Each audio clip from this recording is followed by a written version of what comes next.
Assalamualaikum warahmatullahi wabarakatuh. Ya, assalamualaikum Bapak Ibu yang kami hormati. Yang pertama, terima kasih Bapak Ibu telah subscribe di channel YouTube saya. Channel YouTube ini saya gunakan sebagai media pembelajaran, media sharing knowledge untuk Bapak Ibu, baik mahasiswa maupun dari kalangan umum, untuk lebih mempermudah bagaimana belajar akuntansi dan juga manajemen keuangan. Jadi, silahkan subscribe di dalam channel YouTube saya. Ini media yang kita jadikan sebagai media untuk pembelajaran akuntansi. Terima kasih Bapak Ibu, semoga channel ini dapat semakin berkembang dan dapat memberikan manfaat yang lebih berguna untuk masyarakat secara umum. Terima kasih. Assalamualaikum warahmatullahi wabarakatuh. Jayalah Indonesia. Bapak Ibu yang kami hormati, untuk sesi ini saya akan membahas terkait dengan laporan keuangan. Jadi, hal yang nanti akan kita bahas pertama adalah bagaimana terkait dengan proses atau tahapan akuntansi. Kemudian yang kedua adalah terkait dengan laporan keuangan. Jadi laporan keuangan ini termasuk di dalamnya adalah instrumen-instrumen apa saja dan jenis-jenis laporan keuangan yang ada di dalam akuntansi itu seperti apa saja. Termasuk nanti saya contohkan beberapa bentuk wujud laporan dari laporan keuangan sebuah perusahaan. Ini Bapak Ibu untuk tahapan proses akuntansi, mungkin kita refresh dulu sedikit bahwa yang namanya proses akuntansi selalu dimulai dengan yang namanya transaksi. Nah, transaksi ini adalah tidak semua transaksi, tetapi transaksi yang bernilai ekonomis, yang bernilai ekonomi. Jadi transaksi yang bisa berdampak atau berimplikasi pada ekonomi. Contoh transaksi ekonomi adalah ada penjualan, kemudian ada pembelian, kemudian ada penyusutan atau depresiasi, kemudian ada penghapusan, kemudian ada investasi. Itu semua salah satu contoh transaksi dalam ekonomi atau transaksi bisnis. Kemudian transaksi-transaksi ini yang namanya kita tadi sebut transaksi ekonomi, pada saat terjadinya sebuah transaksi pasti akan ada yang namanya dokumen sumber. Dokumen sumber itu apa? Dokumen yang menunjukkan adanya transaksi ekonomi tersebut. Contoh, adanya transaksi penjualan, maka dokumen sumbernya apa? Ya faktur penjualan, surat jalan, dan sebagainya. Kemudian kalau transaksi pembelian, bagaimana dokumen sumbernya? Dokumen sumbernya bisa berupa faktur pembelian, nota pembelian, atau berita acara serah terima barang. Itu bisa dijadikan sebagai dokumen sumber. Nah, dokumen sumber yang setelah kita punya, setelah kita lihat, kita cermati, kita identifikasi, kemudian dokumen sumber ini masuk dalam kategori apa? Nah, itulah namanya proses analisis. Analisis ini di dalamnya ada pekerjaan identifikasi, kemudian klasifikasi, itu masuk di kategori pekerjaan analisis. Jadi setelah kita menerima dokumen sumber, oh saya terima faktur pembelian, nota pembelian, berarti saya mengidentifikasi bahwa ini adalah dokumen sumber untuk mencatat transaksi pembelian. Kemudian yang kedua, pembelian secara tunai, karena kalau kita terima nota tunai, maka kita catat sebagai pembelian dan juga ada pengeluaran uang untuk melakukan pembayaran. Berbeda halnya kalau kita menerima dokumen sumber berupa berita acara serah terima barang. Berita acara serah terima barang ini biasanya kita terima barangnya dulu. Kita terima, oh sudah kita terima barang, kemudian sudah direkonsiliasi dengan gudang dan sudah dimasukkan ke dalam gudang, sudah cek fisik dan sebagainya. Kemudian tetapi apa? Tetapi kita belum membayar. Biasanya berita acara serah terima dilakukan untuk transaksi pembelian kredit. Sehingga kita mencatatnya apa? Kita mencatat pembelian dan juga ada penambahan piutang. Nah, ini tahapan proses yang fundamental atau yang paling dasar itu ada di komponen analisis. Nah, di analisis ini ada identifikasi, klasifikasi yang nantinya kita harus mencermati yang namanya rumusan persamaan akuntansi. Nah, setelah ada di analisis, sudah diidentifikasi, kemudian sudah diklasifikasi, oh ini masuk dalam transaksi ini, kemudian selanjutnya apa? Selanjutnya adalah mencatat. Mencatat transaksi tersebut berdasarkan dokumen sumber, kemudian mencatatnya ke dalam rumusan persamaan akuntansi atau dalam bahasa akuntansi disebut menjurnal. Transaksi pembelian secara kredit dicatat atau dijurnal sebagai pembelian dan juga piutang, misalkan seperti itu. Oh, ternyata ada pembelian barang, kemudian itu belum dikredit, belum dibayar atau secara kredit, maka dicatat sebagai pembelian dan piutang. Pembeliannya bertambah, kemudian piutangnya juga bertambah. Itu secara metode satu. Kemudian kalau metodenya persediaan, maka dicatat barangnya apa. Misalkan persediaan bahan baku, maka dicatat sebagai persediaan bahan baku pada piutang. Nah, seperti ini. Nanti kita jelaskan Bapak Ibu untuk bagaimana penggunaan persamaan akuntansi dalam sebuah transaksi. Nanti ada bab khusus untuk membahas rumusan persamaan akuntansi, atau kita akan membahas komponen analisis transaksi disambung dengan bagaimana implementasi persamaan akuntansi dalam pencatatan atau posting. Nah, selanjutnya setelah dicatat, maka dilakukan rekap. Nah, setelah dicatat, masing-masing transaksi itu kan dicatat banyak, Bu.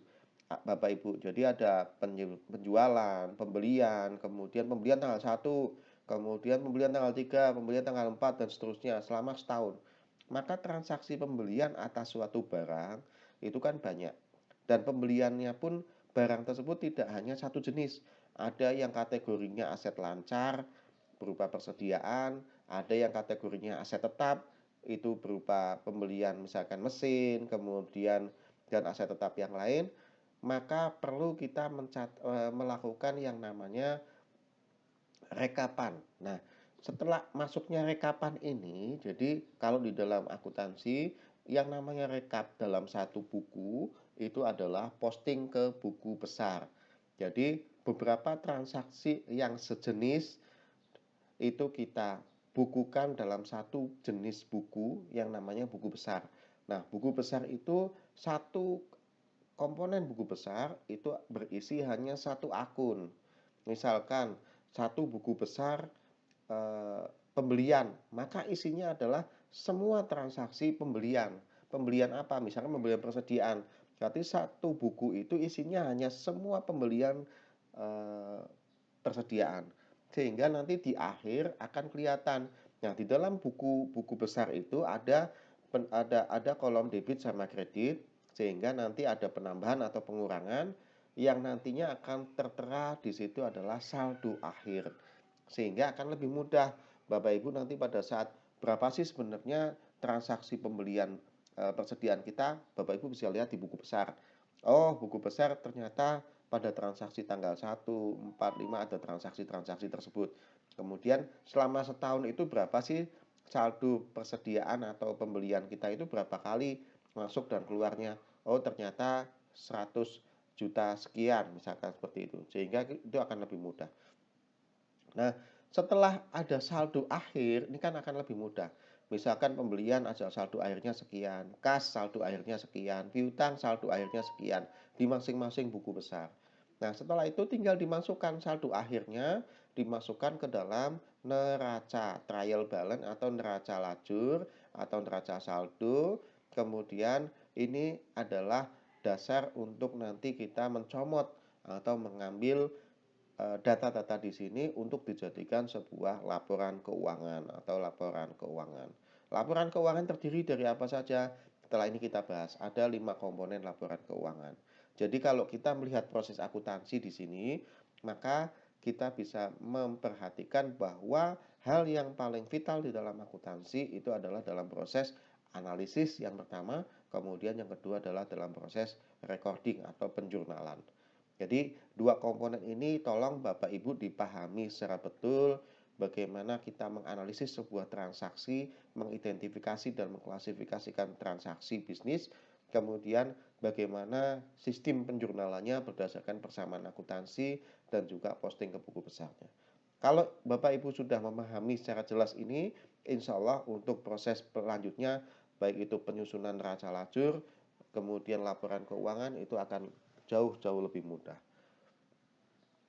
Nah, selanjutnya adalah laporan keuangan Bapak Ibu. Jadi laporan keuangan itu ada 5 macam Bapak Ibu. Yang pertama adalah neraca. Kalau dalam bahasa sekarang adalah laporan atas posisi keuangan. Kemudian yang kedua adalah laporan laba rugi. Kemudian yang ketiga laporan perubahan modal atau laporan perubahan ekuitas. Kemudian yang keempat adalah laporan arus kas. Nanti saya jelaskan satu persatu. Kemudian yang kelima, catatan atas laporan keuangan. Nah, catatan atas laporan keuangan ini menjelaskan penjelasan-penjelasan yang belum lengkap, yang sekiranya perlu dijelaskan lebih lanjut, yang tidak terakomodir di dalam laporan neraca, laba rugi, perubahan modal, arus kas. Ini kalau misalkan contoh, di dalam laba rugi ada pendapatan operasional, sewa. Sewa apa ya? Misalnya sewa gedung. Bisa dijelaskan lebih lanjut di catatan atas laporan keuangan. Misalkan pendapatan sewa gedung dimaksud adalah gedung yang disewakan kepada PT A sebesar sekian rupiah selama periode tertentu dengan nominal sekian, kemudian jangka waktu sekian. Misalkan seperti itu. Jadi ini akan memberikan komponen penjelasan lebih lanjut sehingga orang yang membaca laporan keuangan sebuah perusahaan itu betul-betul bisa clear, jelas, lugas, dan bisa digunakan sebagai dasar untuk pengambilan keputusan. Selanjutnya adalah neraca. Ini kita bahas satu persatu Bapak Ibu. Apa sih sebenarnya neraca?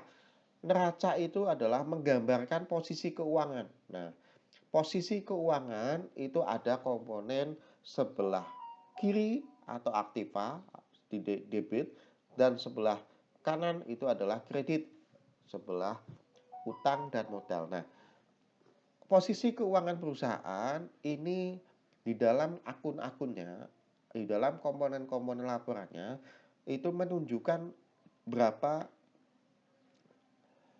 harta yang dimiliki oleh perusahaan atau entitas. Harta ini di komponen aktiva. Nah, komponen aktiva ini adalah resources yang dimiliki atau sumber daya yang dimiliki, baik sumber daya yang berupa uang tunai, harta tunai, aktiva lancar, ataupun yang bersifat tetap seperti gedung, bangunan, peralatan, dan mesin. Ini adalah sumber daya yang dimiliki, komponen resources. Kemudian yang sebelah kanan, utang dan modal, atau di dalam bahasa akuntansi disebut adalah sumber resources itu dari mana. Kalau sebelah kiri kolom aktiva itu adalah resources yang dimiliki oleh perusahaan atau harta yang dimiliki perusahaan atau sumber daya yang dimiliki oleh perusahaan, sedangkan di komponen pasiva atau sebelah kredit, sebelah kanan itu berisi utang dan modal. Nah, utang dan modal ini apa? Adalah sumber dari mana resources itu diperoleh. Apakah sumbernya itu diperoleh dari hutang atau sumbernya diperoleh dari modal. Modal itu bisa modal sendiri atau modal join atau misalkan modal investasi saham dari para pemilik yang lain.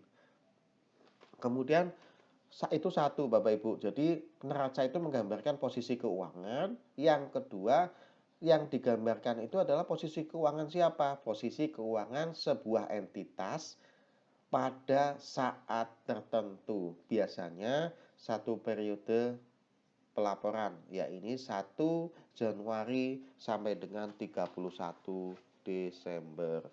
Kemudian yang kedua, judul suatu neraca terdiri atas yang pertama nama organisasi atau perusahaan jelas.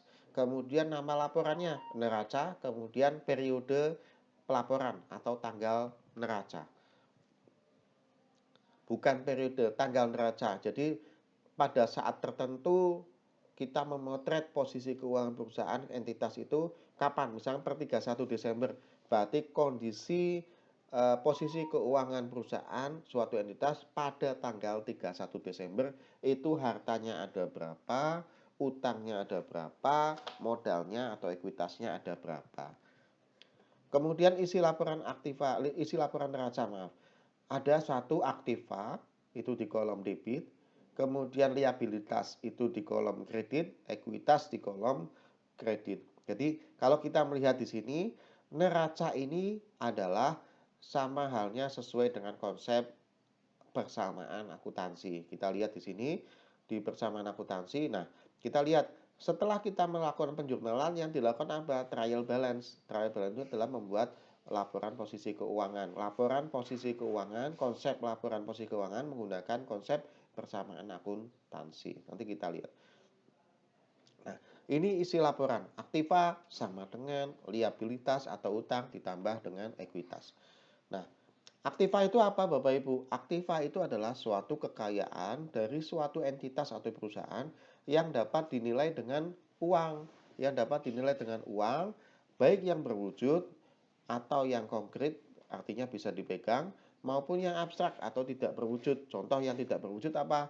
Software, kemudian goodwill, kemudian paten, dan sebagainya. Software pun kalau itu melekat pada barang atau mesin, maka itu tidak dijadikan sebagai aset tidak berwujud, tetapi akan melekat pada aset yang ditempeli. Misalkan software komputer, kita beli sebuah PC, di dalamnya ada software Microsoft Office, maka itu software Microsoft Office tidak dicatat sebagai aset tidak berwujud. Kenapa? Karena komputer itu tidak bisa berjalan, tidak bisa beroperasi apabila tidak ada software Microsoft Office.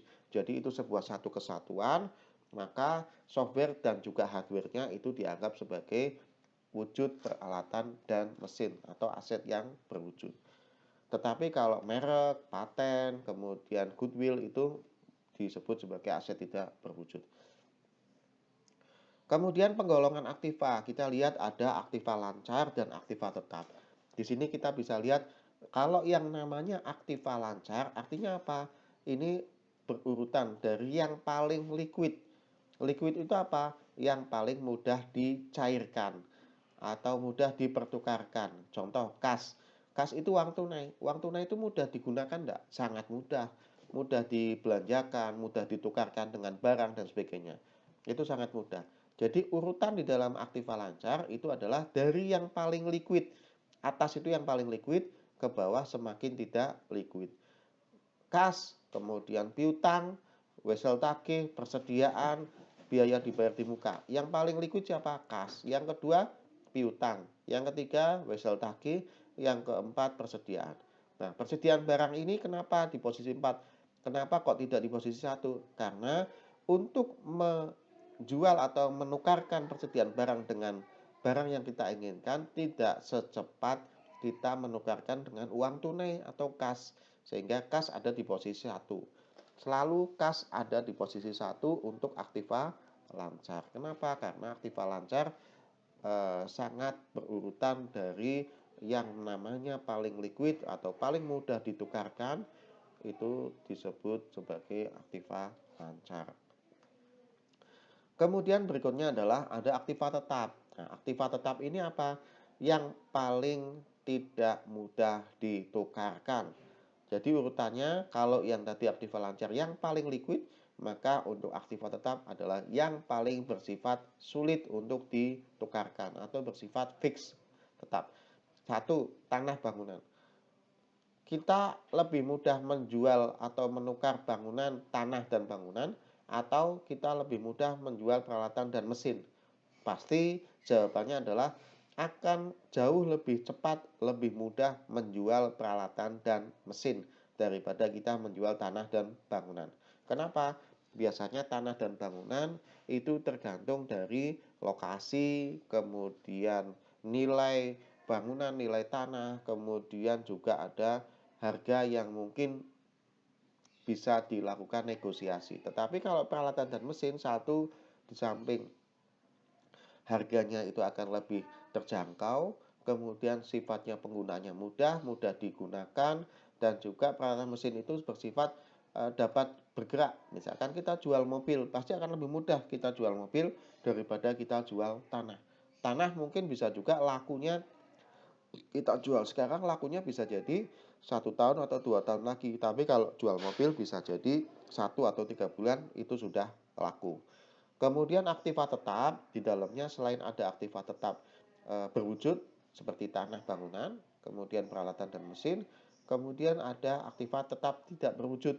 Contohnya adalah goodwill, paten, merek.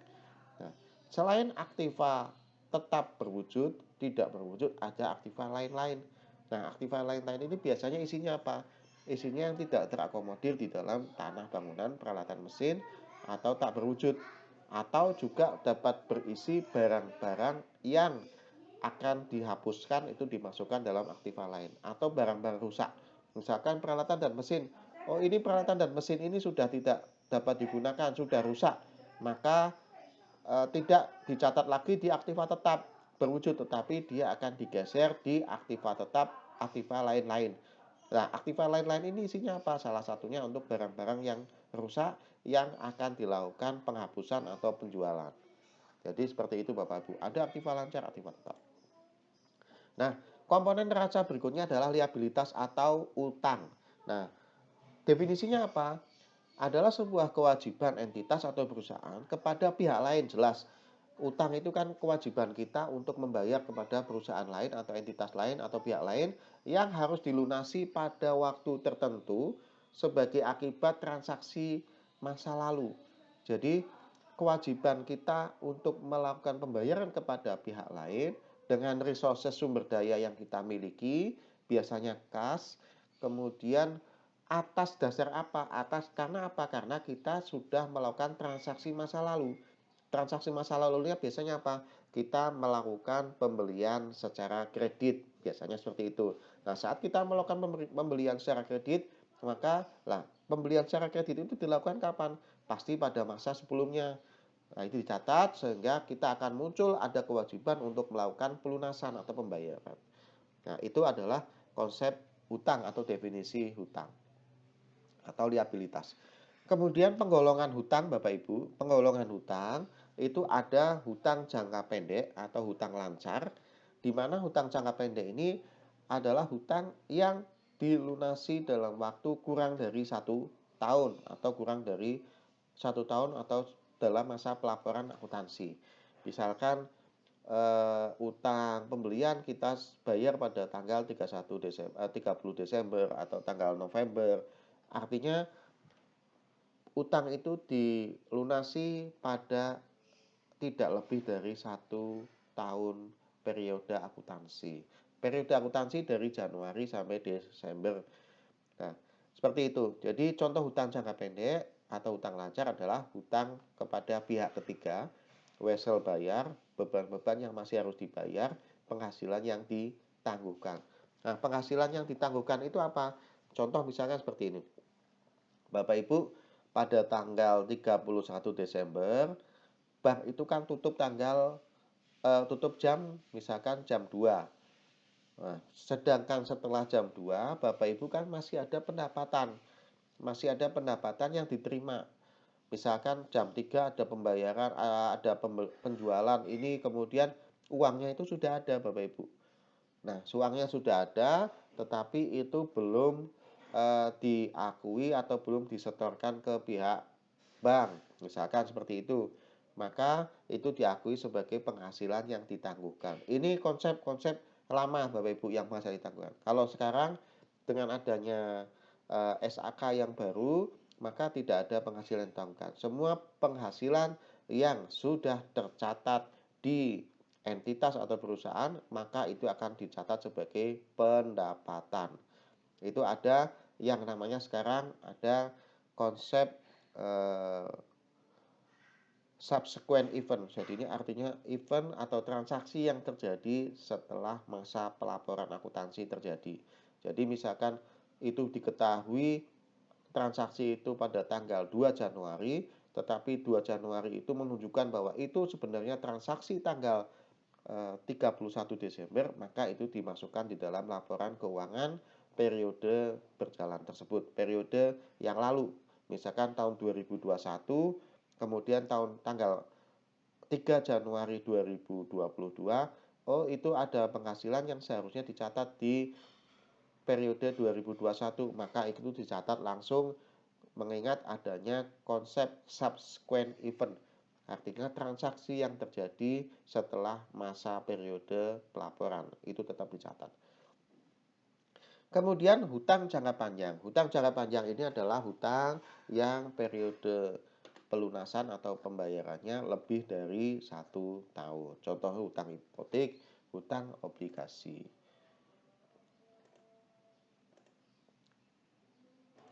Nah, setelah kita belajar terkait dengan liabilitas atau hutang, selanjutnya adalah ekuitas atau modal.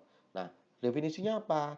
Sebagaimana kemarin kita bahas di sesi sebelumnya, bahwa ekuitas atau modal adalah hak atau kepentingan dari pemilik modal.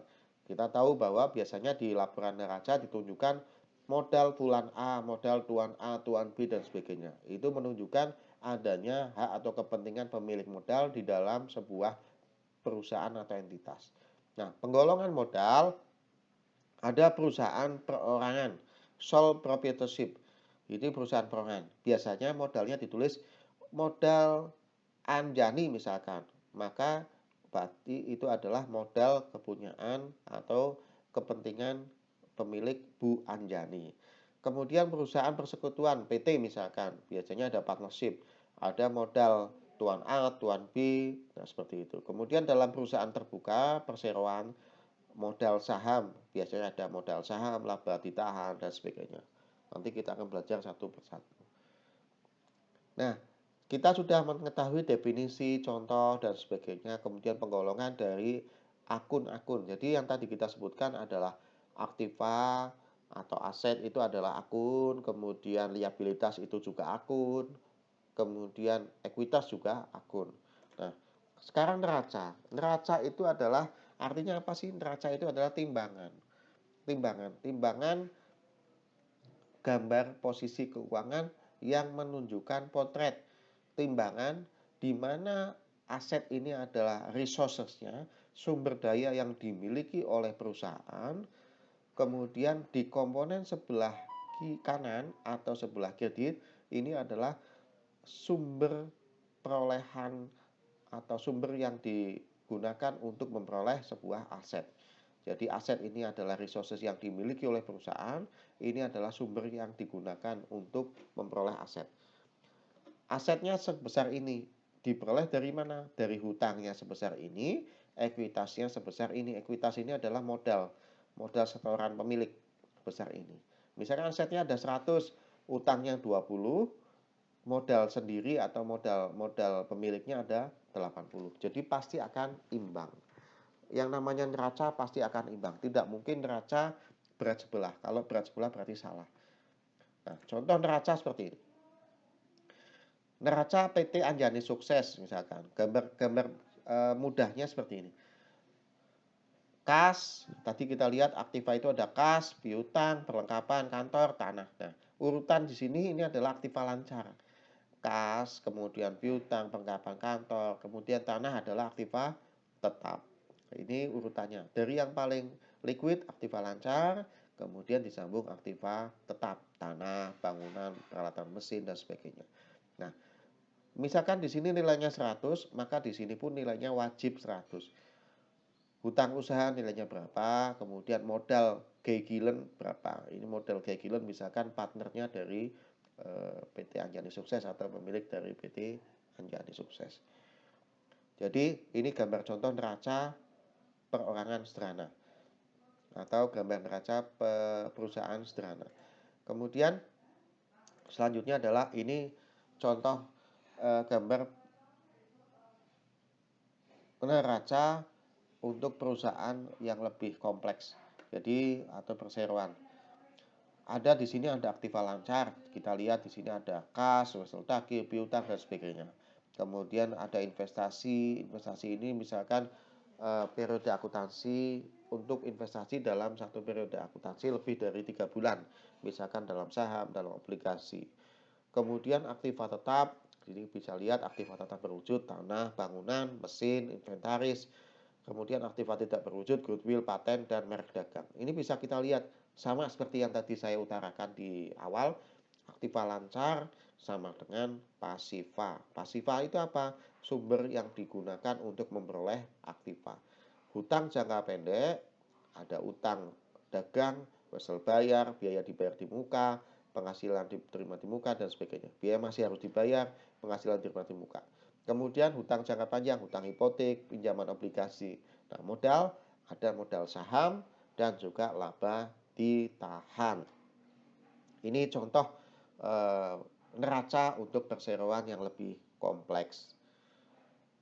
Nah, selanjutnya adalah laporan laba rugi. Nah, laporan laba rugi itu apa? Laporan laba rugi itu adalah laporan yang menggambarkan hasil-hasil usaha yang dicapai dalam periode tertentu, laba atau rugi. Nah, laporan laba rugi ini menggambarkan keberhasilan atau kegagalan operasional perusahaan dalam mencapai tujuan. Tujuannya apa? Untuk eksis. Bagaimana untuk eksis perusahaan itu tetap memperoleh keuntungan dalam berbisnis. Nah, bagaimana pengukurannya? Dibandingkan dengan pendapatan dan biaya yang dikeluarkan. Jadi laporan laba rugi komponennya adalah ada komponen pendapatan, ada komponen biaya. Nah, pendapatan 100, biayanya adalah 80, maka kita surplus 20 atau kita untung laba sebesar 20. Tetapi berbeda apabila pendapatan kita 100, kemudian biaya yang kita keluarkan adalah 120, maka kita defisit 20 atau bisa kita sebut kita rugi 20. Nah, itu nanti komponen laporan laba rugi ini simple. Hanya menyandingkan antara pendapatan dan biaya dalam satu periode akuntansi. Nah, ini income statement atau laporan laba rugi. Laporan laba rugi adalah revenue atau pendapatan dikurangi dengan beban atau biaya. Nah, pendapatan dikurangi dengan biaya atau beban, maka sama dengan pendapatan bersih atau laba bersih.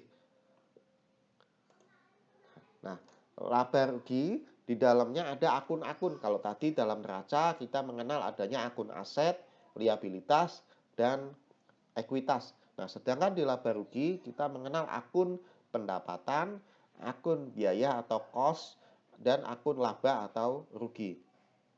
Pendapatan apa artinya? Pendapatan definisinya adalah sebuah aliran penerimaan kas masuk, adalah penerimaan kas masuk. Apakah hanya kas masuk atau harta lain? Harta lain yang diterima dari konsumen sebagai hasil penjualan barang atau pemberian jasa. Jadi segala sesuatu yang masuk, baik itu bisa berupa kas atau harta lain yang diterima dari konsumen sebagai hasil penjualan barang atau pemberian jasa atau penjualan jasa. Kemudian biaya apa? Biaya adalah harga pokok barang yang dijual dan jasa-jasa yang dikonsumsi untuk menghasilkan pendapatan. Contohnya apa? Biaya misalkan biaya pengiriman, biaya telepon, biaya gaji, biaya dan sebagainya itu masuk dalam komponen biaya. Kemudian laba atau rugi. Laba atau rugi, laba itu apabila pendapatan dikurangi biaya menghasilkan posisi surplus atau pendapatan lebih besar dari biaya. Rugi sebaliknya, selisih antara pendapatan yang lebih kecil dibandingkan dengan biaya yang lebih besar. Jadi pendapatan 100, kemudian biayanya 120, maka itu posisi rugi atau defisit. Nah, laporan laba rugi berisi apa? Satu, nama perusahaan, nama laporan, periode laporan. Kalau yang tadi neraca itu adalah per tanggal sekian, per tanggal 31, tapi kalau laba rugi periode, jadi 1 sampai dengan 31. Tapi kalau neraca adalah dilihat pada tanggal tertentu. Misalkan di foto cekrik, foto tanggal tertentu.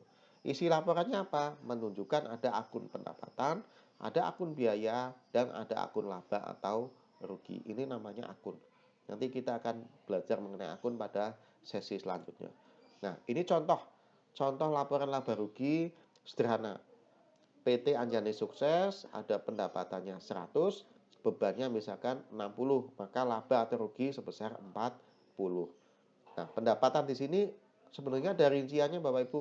Ada pendapatan habis dan sebagainya. Beban pun banyak, ada beban gaji, beban sewa, beban operasional, telepon, air dan sebagainya. Ini kita contoh.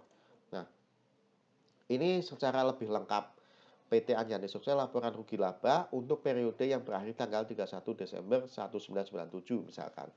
Pendapatan usahanya adalah sekian. Biaya operasinya ada biaya sewa, biaya listrik, kemudian biaya perlengkapan, gaji, asuransi, dan lain-lain, sehingga totalnya sekian. Misal contoh pendapatan usahanya adalah 100 juta, biaya operasinya adalah 85 juta, maka laba bersihnya sebesar 15 juta. Ini contoh gambaran sebuah laporan laba rugi di dalam PT atau perseroan yang lebih kompleks. Nah, selanjutnya adalah laporan perubahan modal. Selanjutnya adalah laporan perubahan modal. Nah, perubahan modal ini apa sih? Laporan perubahan modal adalah ringkasan perubahan modal suatu perusahaan dalam periode tertentu. Namanya saja perubahan modal, artinya ada penambahan modal yang bisa berasal dari laba yang diperoleh atau pengurangan modal yang diperoleh yang dihasilkan. Kenapa? Karena kita perusahaan memposisikan rugi pada laporan laba rugi sehingga itu akan menggerus modal yang dimiliki. Nah, laporan ini menggambarkan alasan yang menjadi penyebab terjadinya perubahan jumlah modal pemilik. Misalkan hasil operasi yang tercermin dalam laba rugi. Jadi kalau perusahaan itu memperoleh laba, maka laba itu akan menambah modal perusahaan. Kalau perusahaan itu menghasilkan rugi, maka laporan perubahan modal perusahaan tersebut akan berkurang sebesar rugi yang diperoleh oleh perusahaan. Jadi laba atau rugi itu akan berdampak atau berimplikasi pada modal pemilik atau modal perusahaan, dan itu dicerminkan dalam laporan perubahan modal. Nah, laporan perubahan modal ini ada gambaran sedikit mungkin perlu dipahami. Modal pemilik akan bertambah apabila adanya investasi, tambahan investasi oleh pemilik, ada setoran modal baru. Misalkan modal perusahaan tadinya adalah 100, kemudian ada tambahan modal dari Tuan A sebesar 100 sehingga modalnya bertambah menjadi 200. Kemudian karena adanya perusahaan memperoleh laba, tadi yang saya sampaikan. Jadi pada saat perusahaan itu memperoleh laba, maka laba itu akan menambah modal perusahaan. Dan juga sebaliknya, apabila perusahaan itu menderita rugi, maka modal perusahaan juga akan tergerus atau berkurang sejumlah rugi tersebut. Atau modal pemilik akan berkurang selain karena rugi, juga karena ada prive. Prive itu apa? Pengambilan modal oleh pemilik. Jadi tadinya Tuan A itu punya modal di perusahaan itu adalah 100, karena ada kebutuhan pribadi, Tuan A mengambil modal yang dimilikinya sebesar 10. Nah, itu yang dimaksud dengan prive. Nah, ini contoh laporan perubahan modal Bapak Ibu. Laporan perubahan modal untuk yang sederhana, modal awal adalah 100. Penghasilan bersih atau laba bersih 10. Maka modal akhir Anjani pada 31 Maret sekian adalah modalnya 100 ditambah laba bersih 10, maka modal akhirnya adalah 110. Nah, selanjutnya ini yang lebih kompleks. Modal awal adalah 100, kemudian misalkan rugi adalah 10, kemudian ada pengambilan modal 10, berarti ada pengurangan sebesar 10 tambah 10, 20. Kemudian modal akhirnya adalah 100 dikurangi 20 ketemu 80. Ini modal akhir. Jadi modal awalnya 100, rugi 10, prive 10, maka terjadi pengurangan modal sebesar 20. 20 diperoleh dari mana? Minus 10 ditambah minus 10 pengambilan prive. Sehingga 20, modal akhirnya adalah 100 dikurangi 20 ketemu 80. Nah, selanjutnya adalah laporan arus kas. Nah, ini laporan arus kas adalah menyajikan jumlah kas masuk. Ini kaitannya dengan kas, jadi hanya berdasarkan kas uang. menyajikan jumlah kas masuk, penerimaan kas, dan jumlah kas keluar atau pengeluaran kas selama periode tertentu. Menunjukkan kenaikan atau penurunan kas bersih selama periode tertentu dan saldo akhir kas. Jadi nanti di dalam laporan arus kas di akhir itu akan terwujud sisa atau mungkin jumlah kas yang ada di dalam perusahaan berapa, dan ini bisa direkon dengan kas yang ada di neraca. Jadi kas yang ada di laporan arus kas, saldo akhir kasnya harus sama dengan saldo kas di laporan neraca. Nah, isi laporannya apa? Ada nama perusahaan, nama laporan, periode laporan. Nah, hubungan sebentar. Ini laporan arus kas ini biasanya dibagi ke dalam 3 aktivitas. Ada aktivitas operasional, artinya kas itu diperoleh dari aktivitas operasional, penerimaan penjualan, pengeluaran untuk komponen biaya-biaya operasional itu masuk aktivitas operasi. Yang kedua adalah aktivitas pendanaan. Aktivitas pendanaan itu adalah apabila kita mempunyai hutang, aktivitas masuk penerimaan pembiayaan, berarti kita memperoleh uang berdasarkan utang yang kita ambil. Kemudian kalau kita pengeluaran pembiayaan dari aktivitas pendanaan, maka artinya kita membayar utang. Itu di komponen yang berbeda. Jadi dibedakan di dalam laporan arus kas itu ada aktivitas operasional untuk operasi perusahaan, ada aktivitas pendanaan itu untuk melihat arus cash flow, bagaimana uang masuk atau uang keluar dari sisi transaksi pendanaan atau pembiayaan utang. Yang terakhir adalah investasi. Jadi uang kita keluar untuk pembelian barang-barang yang digunakan investasi seperti bangunan, gedung, peralatan, mesin, atau kita memperoleh uang berdasarkan penjualan dari aset yang kita miliki. Misalkan kita jual gedung, tanah, atau jual peralatan mesin. Jadi dibagi 3 Bapak Ibu. 1 aktivitas operasi, 2 aktivitas pendanaan atau pembiayaan, 3 adalah aktivitas investasi. Ya, diingat. Kemudian hubungan antar laporan keuangan. Jadi kalau kita menyusun laporan keuangan, yang pertama apa yang disusun Bapak Ibu? Yang pertama kali Bapak Ibu susun adalah laporan laba rugi. Jadi laporan laba rugi dulu yang Bapak Ibu susun. Income statement. Jadi di sini kita akan memperoleh revenue atau pendapatan dikurangi dengan beban atau biaya, maka ketemu apa? Laba bersih. Misalkan ini kita asumsikan laba, ya. Laporan laba rugi menunjukkan posisi laba. Nah, laba bersih ini nanti saldonya akan kita gunakan di dalam laporan perubahan modal. Nah, ini laporan perubahan modal. Di dalam laporan perubahan modal menunjukkan apa? Menunjukkan adanya kenaikan atau penurunan modal yang dimiliki oleh perusahaan. Bagaimana tadi kita bahas. Jadi, pertama kali dibuat adalah laporan laba rugi. Laba rugi di dalamnya ada akun pendapatan dikurangi dengan akun biaya, ketemu laba atau rugi. Akun misalkan ini akun laba, maka laba ini akan menambah modal di laporan perubahan modal. Kita ketahui di sana ada modal awalnya 100 ditambah laba. Misal laba yang diperoleh dari mana? Laba yang diperoleh dari laporan laba rugi misalkan 20, maka modal awalnya 100 ditambah laba yang diperoleh dari laporan laba rugi sebesar 20, maka modal akhirnya adalah 120. Nah, 120 modal akhir 120 diperoleh dari mana? Dari laporan perubahan modal.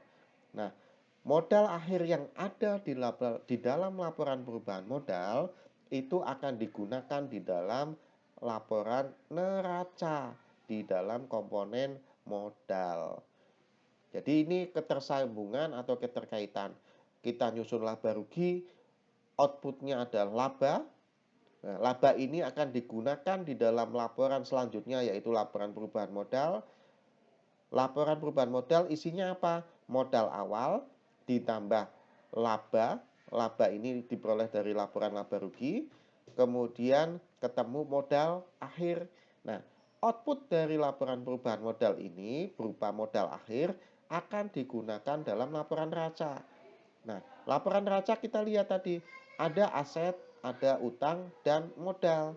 Nah, modal inilah yang dicatat berdasarkan laporan perubahan modal yang dihasilkan dari laporan perubahan modal, yaitu modal akhir.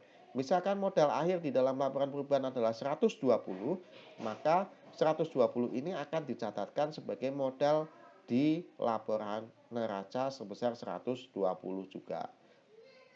Sehingga ini harus urutan atau runtutan hubungan antar laporan keuangan dari satu laba rugi masuk ke laporan perubahan modal kemudian ke neraca. Bapak Ibu harus bisa menjelaskan kontekstual bagaimana keterkaitan antar laporan keuangan.